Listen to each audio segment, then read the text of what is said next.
Do you want some basic tools to answer pro-choice arguments? Do the emotional arguments and reasoning of anti-life thinking sometimes frustrate you? Find out what you can do about it in this edition of Life Matters. Brian Johnston has served in many capacities while advocating for innocent lives, as the Western Director of the National Right to Life Committee, as California Commissioner on Aging, as Chairman of the California Pro-Life Council, on the board of the National Legal Center for the Medically Dependent and Disabled. And now here's our host, Brian Johnston.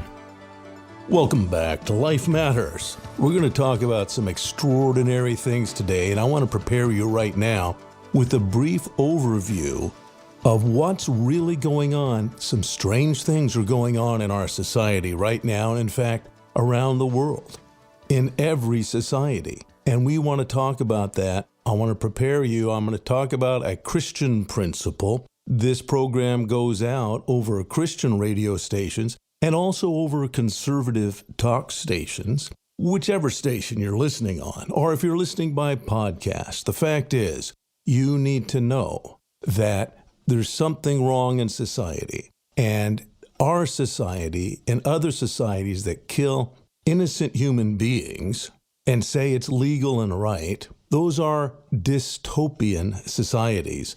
I'm going to talk about the impact of a dystopian society on innocent life, but also on our thinking. And many of you will think of 1984 or Brave New World. Or you might think of Nazi Germany, a very technically advanced society. But a dystopia need not be technically advanced. In fact, throughout the history of the human race, mankind has been fallen. That's right. This leads back to the entrance of sin into the world, what's known as the fall in Christian terms, the fall of humankind. Every society has been corrupted. So even simple societies, what you and I would consider non-technical simple societies like ancient Greece, Plato was trying to explain to his society that it had been corrupted. And if you've heard of Plato's cave, look it up. The story of Plato's cave is that he saw mankind as being tied up in a dark cave, that they're in darkness. And yet there was a fire in the cave to keep them warm. And in the story of Plato's cave, there were people who would make shadows on the wall. And the person in darkness, that would be you and I because of sin. But in Plato's cave, people would make shadows on the wall, and they would explain them. They would tell stories. They would say, this is why you have to stay tied up. This is why you must obey and believe authorities, because we know what's right and you don't. And they would explain the shadows. In the story of Plato's cave, one individual actually works free and finds an exit and gets out into the sunlight and now sees the truth. That, of course, is what we're all called to do.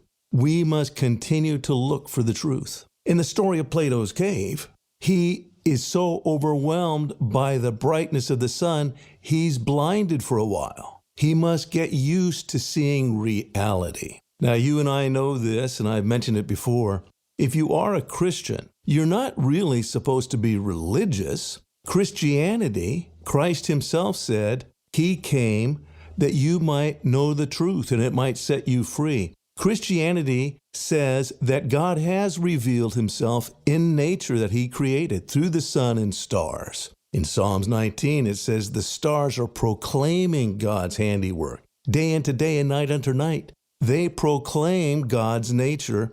In Romans 1:20, it says that God has revealed himself in nature, so no one has an excuse. The truth can be known, but many people are blinded. So that was a dystopia that was in ancient Greece. It was not a technologically advanced culture. It was a culture that had been impacted by the fall. And so as we discuss now, what you're going to hear in this program is that words are being used, but they're intentionally misleading. You already know that. Choice. Well, somehow that means unlimited abortions, even late-term abortions. That's hidden in the meaning of the word choice. Or as It says in 1984, freedom. Freedom was defined as obeying Big Brother. That was true freedom. And so words are often used in dystopias to mislead you. You're going to hear about how Roe v. Wade has been overturned now. But if you haven't read the real facts of Roe v. Wade, if you haven't read the fact that, no, one of the basic principles of Western civilization is, in fact, overturned by Roe v. Wade, and the Dobbs decision doesn't change that. Roe v. Wade is still in effect. But words are being used by the media, by even people in churches, saying, oh, it's overturned. Roe is now in the past. No, it's very much alive. And babies are very much being killed because the Hippocratic Oath has been removed from our culture. You are living in a dystopia that will kill innocent human beings and find words to justify them. Understand that. You are now living in a dystopia. You're being told things by people who make shadows on the wall or tell stories on television, and they want you to believe those stories. That is the definition of a dystopia. And yes, they can be technologically advanced, as Nazi Germany was, but the fact is that this is still a dystopic culture. You have been lied to, and one of the reasons you listen to this program and other programs like it is you're looking for what's really true. So you're hearing today, you're going to hear some very important aspects of the Roe v. Wade and Doe v. Bolton decisions, what they really mean. You're also going to hear about the real meaning of the Dobbs decision, and you're also going to understand better why many pro-life measures are failing when the media or college kids are the ones that are voting disproportionately. Because they've been trained to accept the dystopia that is all around us. Falsehoods presented by the media, falsehoods that are much closer to Marxism than to American founders or the freedoms that they should be enjoying. So please understand and listen carefully. You're going to hear about the dystopia in which you are living. Life Matters continues after this. Hi, I'm Kevin Sorbo, and I was very excited when I heard about LifeFest Film Festival. LifeFest is the film festival dedicated to showcasing films that affirm the intrinsic worth of innocent human life and the profound significance of each life. I know one of your prizes is the Capra Award, awarded to that production that best reflects Frank Capra's thematic ideal. One seemingly insignificant person can in fact change the whole world in which he or she lives. That one singular life ends up being of vital importance. I'm so glad to hear that you are cherishing that in this film festival and are committed to artfully and creatively protect the lives of those who can't possibly promote themselves. They are dependent on the love and goodwill of people like you to speak on their behalf. Well done. Every life does matter. Every life is significant. Find out about the exciting cultural change impacting Hollywood. Go to lifefilmfest.com. And now back to more Life Matters with Brian Johnston. Well, welcome back to Life Matters. We're your program on the right to life. And we've got some important things to talk about today. We're going to talk about two very important issues. One's good news, one's bad news. I'll prep you for the good news, and that's that you can attend the LifeFest Film Festival now from your home right now. You can see the films that have been submitted. You don't have to travel to see it in the theaters in Hollywood. We use the Raleigh studios in Hollywood typically. You don't have to fly. You don't have to rent a room.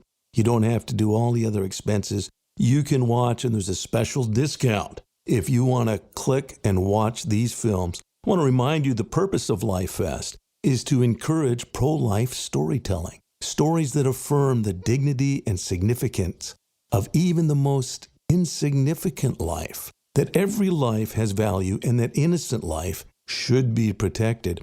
These films are powerful, and that's how people learn in our society. The film is a powerful tool. It's the new literature of our culture. So Life Film Fest, not only do we have experienced filmmakers, but especially we're raising up a new generation. So Life Film Fest is available now. and you'll hear more about that later. First, though, we have to deal with some bad news. And that bad news is, why are pro-lifers losing on the state level? And I want to explain that in detail. If you've read my book, Evil Twins, Roe and Doe, How the Supreme Court Unleashed Medical Killing, you'll understand a lot of what I'm saying, because most pro-lifers don't understand what Roe v. Wade actually did.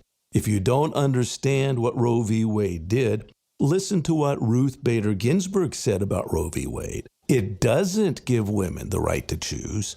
It actually lets doctors kill that baby, which they are supposedly sworn not to do. It lets them kill whenever they want. Listen to Ruth Bader Ginsburg. Another feature of Roe is Roe really isn't about the woman's choice, is it? It's about the doctor's freedom to practice his profession as he thinks best. It wasn't woman-centered. It was physician-centered. So that was Ruth Bader Ginsburg, as she described it, that the real issue in Roe was that doctors first were allowed to now violate the Hippocratic Oath and use medicine to kill whenever they wanted to. They were the ones given that freedom. We're going to talk a little bit now about what the Dobbs decision really did. You need to first understand the Dobbs decision doesn't really overturn Roe. You see, that word overturn has certain meaning to people, but they don't understand. They don't understand. For 50 years, doctors have been killing babies in our culture. There's an entire subculture, and worse, there's an entire verbal language of new think that has arisen because of Roe v. Wade, and most Americans for 50 years have been taught, well, the Supreme Court controls everything. That is not how the Supreme Court is supposed to work. And that's what Dobbs said. Dobbs said, we should never have made up that law, because in Roe v. Wade and its companion, Doe v. Bolton, the Supreme Court made up laws for every state. And so the Dobbs decision says, we were wrong. We're not supposed to make up laws. So you go back. You American citizens go back, and you can make up any laws you want. The Supreme Court doesn't do that. That's what Dobbs said. The Dobbs decision said the Supreme Court isn't going to touch this issue again. And specifically, if you're a reader, I urge you to go to the Dobbs decision, and specifically to Justice Kavanaugh's concurring opinion. And Justice Kavanaugh, it will blow your mind. He says, we're not going to deal with abortion ever again as the Supreme Court. That's not the role of the Supreme Court. If you Americans want to kill babies, have at it. If you want to protect babies, go ahead. You are the ones that make laws in a republic. Now, that's an important thing to understand, what he said and what Dobbs said, because they are underscoring that the Supreme Court should never make laws. Many Americans, if you were taught in an American school, as I was, I grew up here, although I have other influences academically, but I grew up here, and I know how we were taught. And most Americans do not understand their own civic system. I talk about the Dobbs decision in other broadcasts, but now that we're suffering under it, I'll remind you, go back. If you get this podcast, you can go to the Life Matters podcast. And if you listen to Life Matters episode 300, I explain this, why the Dobbs decision was actually a dangerous and bad decision. In an episode 307, it should not have been celebrated. It did not overturn Roe. That word overturn is charged with meaning, and most people have given it more meaning than it actually has. Basically, the Supreme Court said, 50 years ago, 48, we got into this abortion debate and we should never have done it, because in a republic, the Supreme Court does not make laws. It simply rules on the propriety of various laws. It does not create new laws whole cloth. And that's what Roe did. We're sorry. So you guys clean it up yourselves. That's what the Dobbs decision said. But instead, many pro-life people think, well, it's over. Now, here's a very common mistake. It's very common for people to think, Oh, well, Roe v. Wade started the abortion debate. And Dobbs, that ended it because the Supreme Court is in charge of everything. And it said this in 73? It didn't. It said doctors can be killers. That's what it said in 1973. But in 73, it started the debate. And in 2022, it ended the debate with Dobbs. If that's how you've been taught to think, you do not understand your republic and you do not understand the times we are in. If you want wisdom, you must understand the times that we are in and what we're facing and the implications. So many people were surprised that somehow pro-abortion influencers can go into pro-life states and change them. That's what the Dred Scott decision said. And in many ways, the Dobbs decision is just like the Dred Scott decision. People expected the Dred Scott decision to actually overturn and stop slavery. It did the opposite. And that's what happened in the Dobbs decision. We'll come back with more right after this. You're listening to Life Matters.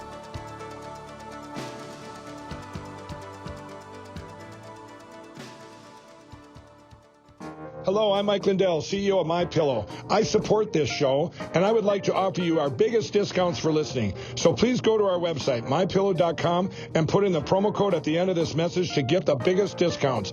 Again, thanks for listening, and God bless. And that promo code is LIFE. All caps, L-I-F-E, LIFE. So go to MyPillow, put in the promo code LIFE, and you'll get some wonderful discounts because Mike Lindell believes in you and in Life Matters. And that promo code is LIFE, L-I-F-E, LIFE. You know, it's pretty flattering when someone contacts you. Mike Lindell has made the life issue his number one issue.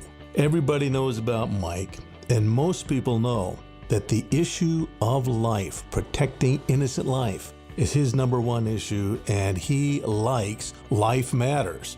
I want to tell you, yes, I have supported MyPillow.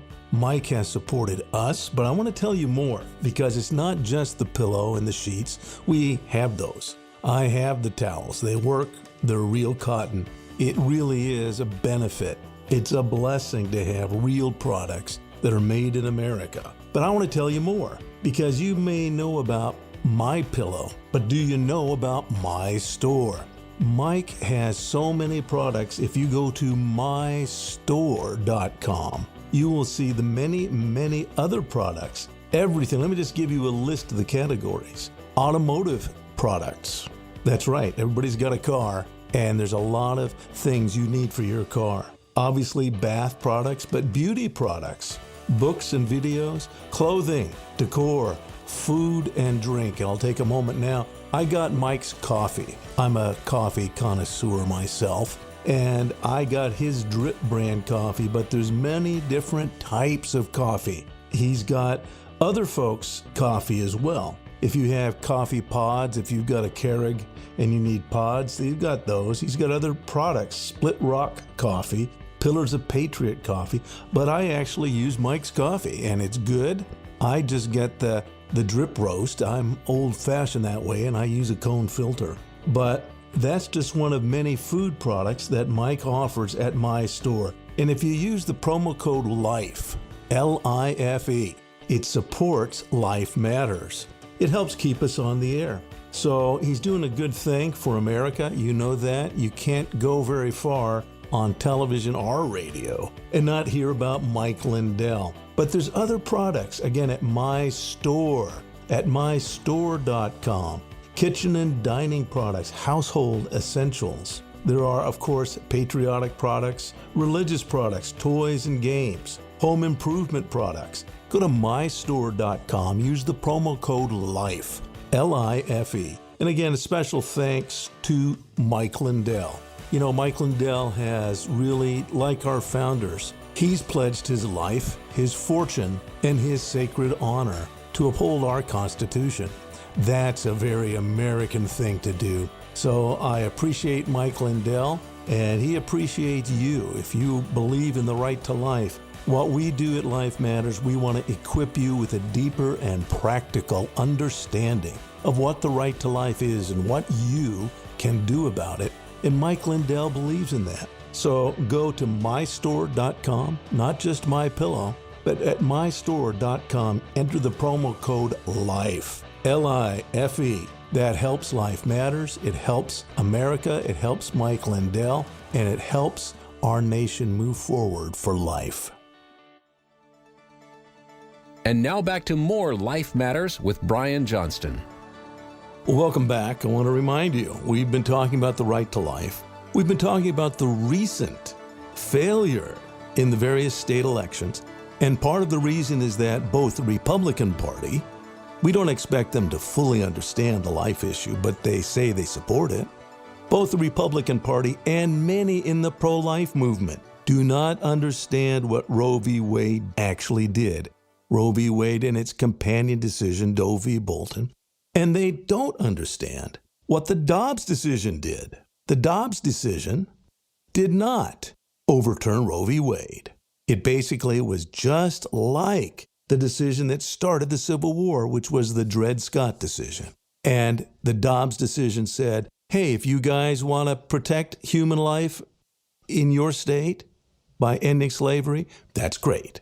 If you want to have slavery where you can own another human being and kill that human being, if you want to do that, then that's fine too. But it said more. In Dred Scott, it said that even if a slave runs away, Dred Scott was a runaway slave, and he went to a free state. And his attorneys came to the Supreme Court and said, Dred Scott, even though he was a slave, when he was in a free state, he should be declared free. But under the fugitive slave law, people came and brought him back to slavery. So it didn't end the slavery debate. The Dred Scott, by the Supreme Court decision, continued the debate and made it worse and divided the nation. And that's what the Dobbs decision has done. The Dobbs decision was not a pro-life supporting decision. It basically said, if you want to kill babies, fine. And if you want to protect babies, fine. The Supreme Court is here in a republic, not here to make up laws. You need to be involved as citizens. And the problem is that many Americans do not understand their own citizenship. They should, I believe, just as we require new immigrants to study our Constitution, Americans should not be allowed to graduate high school until they have passed the citizenship test, which has you understand your Constitution. And under the Constitution, Roe v. Wade was wrong for a very simple reason. The Supreme Court does not make laws in a true republic. And yet that's what it did. So all the Dobbs decision said was, oops, 50 years ago, we shouldn't have done that. But there have been 50 years of people being inculcated into the culture of death. And if you don't recognize that, you don't recognize this battle. So don't expect to go to a media-generated battle where lawmakers are dismissed and the public can make up laws. And that's what's happening in these states. When the public can make these decisions based on their feelings and not on facts, when it's up to public opinion, most people don't understand what choice is. They think, well, it needs to be available for hard cases. But that isn't what the laws, and that isn't what happened in Ohio or in California under Prop 1. It's abortion anytime, for any reason, or no reason in particular. That's what's really meant legally by pro-choice. But confused individuals think, oh, it's only for the hard cases. So our job is to explain to the public what this debate is about. And we understand the hard cases. We want to protect women. The pro-life movement does not want to lock women up. We want to lock abortionists up. We want to, just like the situation with Hamas. Yes, they killed babies. But the way you protect those babies is not go through all of Israel and say, oh, make sure your baby is protected. Make sure there's a care home for your baby. No, the way you stop what Hamas did is you say that government is illegitimate. Hamas needs to come to an end. That is not legal. It is not even ethical. It is not even part of civilized society. It is an act of savagery. And that's what abortion is. That's why we want to stop abortionists. We don't want to punish women. We want to stop legalized abortionists. So that's our goal as a movement. That's a quick overview of what Roe v. Wade and Doe v. Bolton really did. and what Dobbs really did and didn't do. You need to understand that. Now, we're going to talk about Life Film Fest, and you can watch Life Film Fest from your home. You can now project it onto your home TV, or you can watch it on your computer wherever you are in the world. We get a lot of films that are submitted from throughout the world. And one of the reasons we do Life Film Fest is so that we are raising up a new generation of storytellers. Remember, Jesus, when he wanted to teach his truths, he would not do what the Pharisees did and talk about religion. Jesus would tell stories from real life. And that's what every movie does. Every movie tells you a story. And that's how people really learn basic truths about life. That's where they get their moral values. A lot of people will tell you, oh, I believe this or I think this about whatever the issue might be. Often, though, it's because they have been given a moral premise through the movies or the stories they have absorbed. And that becomes part of their worldview and their thinking. So the moving picture, motion pictures are a very powerful tool to influence people's opinions, thoughts, and to guide them. Throughout history, that's been the case. Storytelling is very, very important. In the Irish culture, they call them Shonachis. But throughout history, the repeating of stories, the repeating in the Greek culture, the stories of Aesop, the stories of the Aeneid, the Odyssey, the stories of what myths were about, they were to teach moral virtues. So our culture uses film. And Life Fest is available to you right now. Go to lifefilmfest.com. There's a special discount that you can use. That discount is available for a limited time. But it allows you to see the films that have been submitted in previous years. You'll see the winners of last year. I want to remind you that some films have been introduced at Life Fest and gone on to popular acclaim. But there's many films that are from first-time filmmakers, and that's one of our goals, to get people in the habit of telling valuable stories. We show stories that affirm the dignity of the human person, and the fact that every life has value, and in particular, the innocent and vulnerable life. That's the message of Life Fest. And this new season, we're going to have voting begin on November 24th on Thanksgiving. You can start voting, and that voting will continue through January 1st. So go to lifefilmfest.com. Participate in the film festival that's changing the culture and changing Hollywood. Learn more about everything in today's show online at lifematters.life, where you'll find all the resources you need to protect life. Life Matters is a production of the California Pro-Life Council.